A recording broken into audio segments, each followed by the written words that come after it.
Fala galera, beleza? Vamos aí para mais uma dica aí. O pessoal tem me perguntado bastante às vezes, né? Eu tinha essa dúvida antes, atrás, porque entre polímero e clay, quais são as vantagens de usar um polímero, né? Todo mundo fala, meu Deus do céu, usar um polímero, né?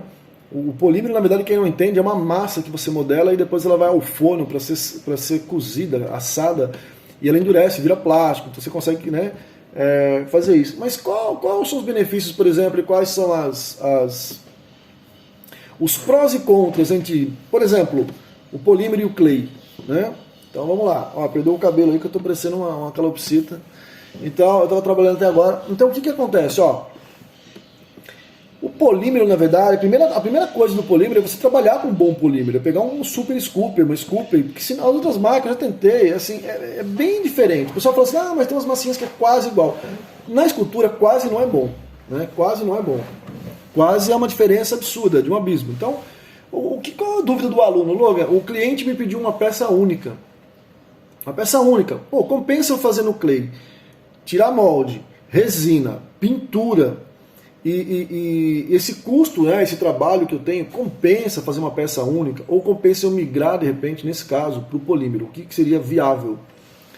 Então é o seguinte, nós estamos trabalhando hoje com o dólar em torno de 5, 6 reais o dólar, 5,5, né, 5,50 centavos o dólar hoje, né, não sei o dia de amanhã, não sei, esse vídeo está entrando hoje, dia 28/7/2021.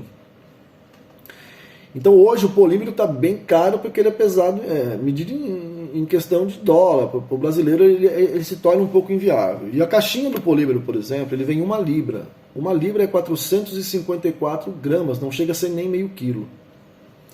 Só que então você pensa assim, pelo mesmo preço que eu ia pagar de muito clay, eu estou pagando pouco polímero. Só que o polímero ele é feito sobre uma estrutura de arame coberta por papel alumínio, até a cabeça, né? Você pode usar. Não é bom fazer um polímero, você usar uma massa de polímero maciça, não é bom. Ela tem chance de rachar e estourar, principalmente quando você vai, né, cozinhar ela, né, quando você vai fazer a parte de assar esse polímero para que ele se torne um plástico, os plastificantes se fundam. Então você tem um problema, porque você tem uma peça extremamente seca por fora e uma peça macia por dentro. E quando você pode apertar essa peça, ela pode rachar. Ou o líquido que está dentro, óleos e coisas parecidas, ele não tem para ele sair, porque secou a parte de fora primeiro. Acontece o que acontece com a argila. A argila ela trinca. Quem já usou argila já sofreu com isso, eu também já sofri com isso daí, não tem quem não sofreu, né? A argila ela seca primeiro por fora e depois ela vai secar por dentro. Então com isso ela tem as rachaduras. Então assim, são problemas muito parecidos, mas diferentes, assim, vamos dizer assim, em termos, né? Então o polímero, qual que é a vantagem do polímero? Ele vem pouco, mas você vai usar uma camada. A camada indicada mínima do polímero, presta bem atenção, a camada mínima do polímero é de 6 milímetros. Meio centímetro e mais 1 milímetro. Então assim, não é muito fina. Se você faz uma camada de polímero muito fina em algum momento, olha o problema que dá. Em algum momento, na hora de assar, essa parte pode queimar e pode rachar. Ou ela pode ficar craquelar depois e quebrar fácil. Olha o tamanho do problema que você tem, né? Então, quando se trata de polímero, qual que é a vantagem daí do polímero? A vantagem do polímero é que eu posso fazer uma peça única, assar ele para minha prateleira. Vai pegar tinta. Por exemplo, a Scoop pega bem tinta. As outras, aí, né, meio complicado pegar tinta. Essa da Scoop eu garanto que pega. E aí, por exemplo, quais são as vantagens do polímero? A vantagem do polímero, então, é poder trabalhar com o polímero usando pouca quantidade de material, fazendo grandes peças. Por exemplo, com mais ou menos 2 caixinhas de polímero, eu consigo fazer uma peça 1/6. Né? Ou seja, com mais ou menos aí 900 gramas de polímero, eu consigo fazer uma peça 1/6 bacana, com roupa e tal. Então assim, você fala, dá mais ou menos 1 quilo. Então você vê que e não é viável, né? Pelo valor. Agora o polímero, por exemplo, ele vai dar uma coisa que o clay não consegue. Mesmo eu conseguindo fazer texturas de clay, de poro, de ruguinhas, de texturas, o polímero é muito melhor. Prova disso, você pega lá. As cabeças mais bem feitas do mundo, né, para escultura são feitas pelo Kojun e pela Yuli. E eles só usam... O que é isso? Tem um avião passando aqui que parece uma invasão alienígena. Aqui. Parece pela minha janela. Aí o que acontece? Você pode ver que a qualidade que eles têm na cabeça, ninguém consegue fazer nem no 3D em lugar nenhum. Não tem como. Eles ainda fazem à mão. Que são os que mais fazem para Hot Toys, que são as melhores cabeças do mundo, mais realistas. O polímero ele consegue dar um detalhamento, ele aceita uma textura muito melhor do que o clay. muito melhor do que o clay, muito melhor que o clay, entendeu? Só que o polímero tem uma desvantagem daí, que é o quê? Enquanto eu estou modelando a cabeça de polímero, qualquer esbarrada que eu dou, ele... enquanto o clay é mais firme. O polímero, por exemplo, ele não é muito cavável. Ele é usado mais no sentido de você agregar material, e aí você modelar. Você agrega material e modela. Você vai dando volumes e aspectos através de enxertos, pequenos enxertos. Lembra muito o biscuit, na verdade, né? Então, por exemplo, quando você está fazendo isso daí, você tem que tomar um cuidado, porque qualquer coisinha que você barrou, você fez essa orelha, ele vai fazer a outra, você olha para essa orelha e está assim. Você fala, vixe, eu peguei sem querer. E é um problema. E o polímero é uma coisa muito maciazinha, às vezes, né? Você pode detonar ele. Então é bom você estar com um palito para modelar. Você vai ter que enfiar um palito ou um suporte, um ferro, para que a cabeça fique longe de você, como se fosse um pirulito para você modelar. Você não consegue pegar nela que nem no clay. Então ela tem essas desvantagens dela ser muito maleável demais ao toque. Então assim, só que agora você consegue fazer no polímero, por exemplo, texturas, rugas, barba fininha, cabelo fininho, que o biscuit, por exemplo, não dá. E ela consegue fazer até mais fina do que qualquer clay do planeta. O cabelo, as linhas do cabelo, entendeu? Isso fazendo na mão, né? Sem usar linha, sem usar nada. Então as vantagens do polímero, por exemplo, seria essa: você assar a peça e para sua prateleira você pintar, não ter aquele custo com molde, resina, né? O trâmite todo.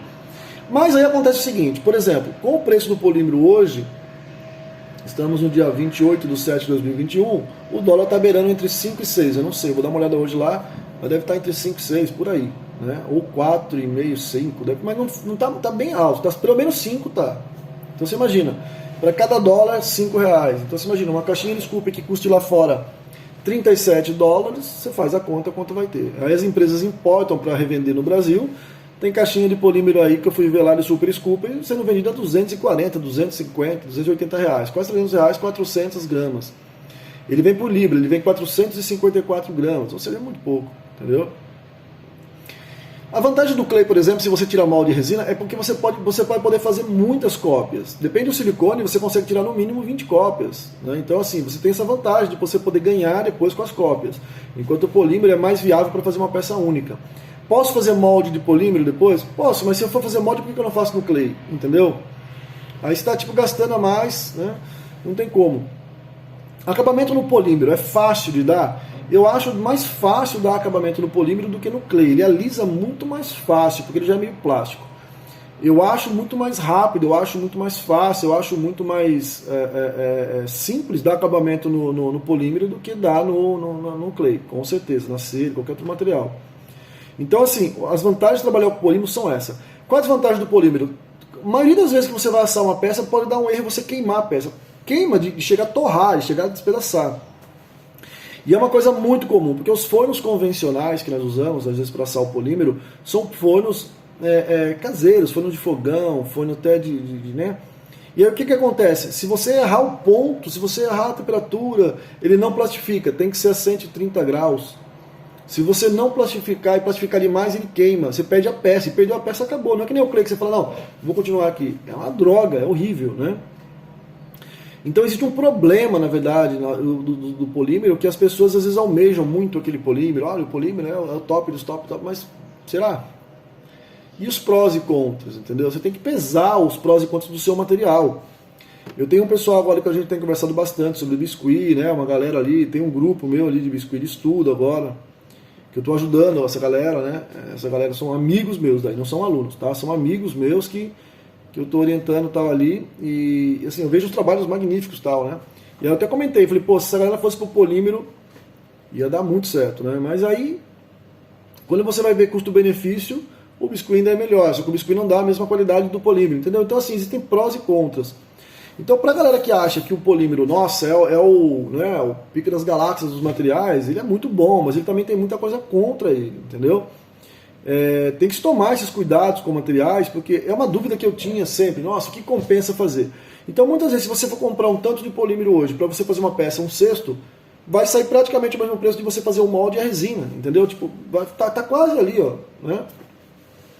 Então, pessoal, sobre polímero e clay, tem vantagens do polímero, tem vantagens sobre textura, sobre detalhe, alisamento dele é muito mais fácil para fazer. Ele tem contras, que é o quê? Você pode errar na hora de assar ele, você pode errar e perder a peça. Você pode, por exemplo, detonar sua peça sem querer. Ele é chato de trabalhar, não é simples que nem o clay. Mesmo a pessoa que faz biscuit é muito parecido, mas na hora que você vai fazer um trâmite entre um material e outro, não é tão fácil migrar para outro material. A mesma coisa o clay, tem as dificuldades dele, né? Então, assim, se você me perguntasse hoje, na sinceridade, o que eu prefiro trabalhar, eu vou falar o clay. Por exemplo, eu poderia muito bem fazer a cabeça do personagem, por exemplo, mãos. Mão é muito difícil fazer mão em polímero, é muito chato, tem que fazer uma estrutura muito bem feita, ele é mole demais, tem que ficar apertando, enquanto o clay eu vou cavando, pondo massa. Então você pode ver, ela me dá muito mais beleza estética na mão, fazendo na Sculpey, por exemplo, não é em polímero, é na Sculpey, que os outros polímeros é uma porcaria. Hoje você tem até um PV Clay nacional também, eu usei, não gostei do PV Clay, é muito diferente, é um abismo entre ele e a Sculpey, né, de polímero. Eu achei, pelo menos, meus alunos também acharam que usou, muito artista que usou, não estou falando mal do material, mas estou dizendo assim, é um abismo. Então, se você comprar, por exemplo, o nacional, você tem que desencanar do importado, você vai ter que se adaptar e aí você consegue fazer coisas com ele, você se adaptou a esse material. Mas se você já vem, que nem eu venho, da Sculpey, da Super Sculpey, da Sculpey, da Super Sculpey, e de repente você encontra esse material, é um abismo de coisa, não tem como, né? Então o que acontece? O custo-benefício do clay no Brasil, em relação ao polímero do brasileiro também, o polímero brasileiro também não é tão barato, mas é bem mais barato que o importado. Então talvez você possa começar usando esse polímero nacional, né? Para você ver, porque se você consegue fazer coisas boas com esse polímero nacional, tu vai voar quando pegar o importado, entendeu? Então às vezes compensa. Então, mas depende muito do que você trabalha. Então, por exemplo, eu poderia muito bem fazer a cabeça de Super Sculpey e de repente o corpo de clay, dá, tranquilo. Uma técnica que eu vou dar para vocês, que eu fazia, por exemplo, no polímero, o que era? Eu fazia, por exemplo, a mão. Aí, em vez de assar essa mão para depois colocar coisa, eu passava secador de cabelo nessa mão até criar uma película e eu cozinhava em água. Eu cozinhava na água, que nem se cozinha um ovo. Até um tanto, porque a água não chega ao grau certo, acho que chega a 100, 110, se não me engano, ela não dá o 130 que precisa para a peça virar o plástico, para plastificar mesmo, para endurecer. Então, mas ela deixava a peça muito dura, muito firme, onde eu poderia, de novo, soldar, né? E trabalhar com uma peça mais durinha na mão. Então ela ajuda muito quando você cozinha a peça. Então essa ajuda muito. Só que se tiver uma fresta, por exemplo, uma frestinha que entrou, como é oco, né? Porque você vai ter que usar papel alumínio, entrou água, na hora do cozimento ela vai te ferrar. Então assim, ó, é um monte de bullshit trabalhar com polímero. Então assim, entre polímero e clay hoje, eu prefiro clay, eu indico o clay para meus alunos. Mas o pessoal, por exemplo, que quer trabalhar com materiais alternativos, cara, compra uma Super Sculpey no eBay lá e ó, tu vai ver que é bem legal também, bem sacrificoso trabalhar com ela. O material mais legal para trabalhar com ela, por exemplo, seria o óleo Johnson, mas para alisar, né? O óleo Johnson, por exemplo, assim, ele alisa muito melhor. Depois você pode usar um álcool isopropílico também para dar uma boa acertada.